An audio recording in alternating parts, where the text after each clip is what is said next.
processes is a communication tool to make sure that we're constantly aligned and pushing in the right direction.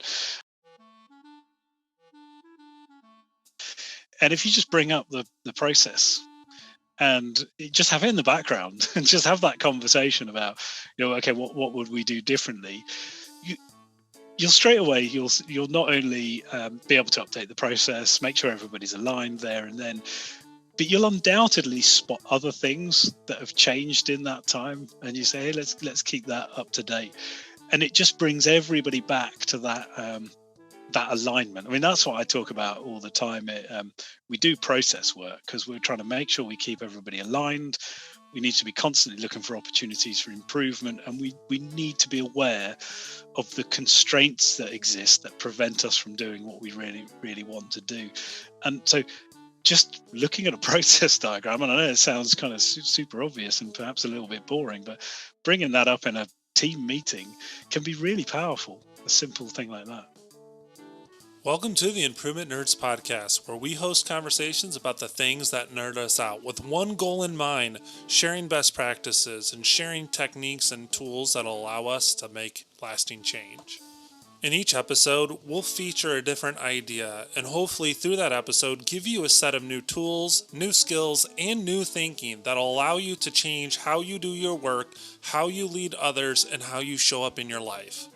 We're so excited that you've chosen to nerd out with us. We hope that these episodes are exactly the things that you need to hear in order to get started in making the improvements that you want to see happen in the world. If these episodes speak to you, please subscribe to our podcast, like what we're doing, and leave a comment. As you point out, we see then people using this as training material. They attach instructional videos and other documentation that help people with learning. Of course, once you've done that, it then becomes your single source of truth. We've got organizations using it for onboarding new employees or onboarding people into an existing team, or even organizational design work. We use tagging in the system to be able to assign responsibility levels at an activity, on an activity in a process.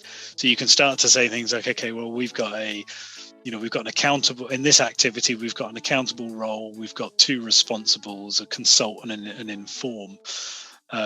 And then you produce visualizations that help you see how do those responsibilities balance across the team. Because one of the things that happens often is that you'll have one role who, when you look at it at a process level, seems to make sense what responsibilities that they've got. But when you look at it at a holistic level, they have way too many responsibilities. There's no way that one individual person could manage all of that work that has been assigned to them in the process. So it helps you redesign that, and then you're really focused down so that everybody is much clearer about what's expected of me in the organization, what do I need to do, and who do I interact with and who am I collaborating with.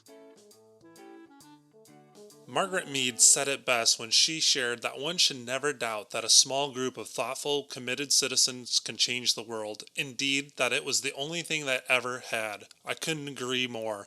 Let's get busy, Improvement Nerds. We got a lot of work to do.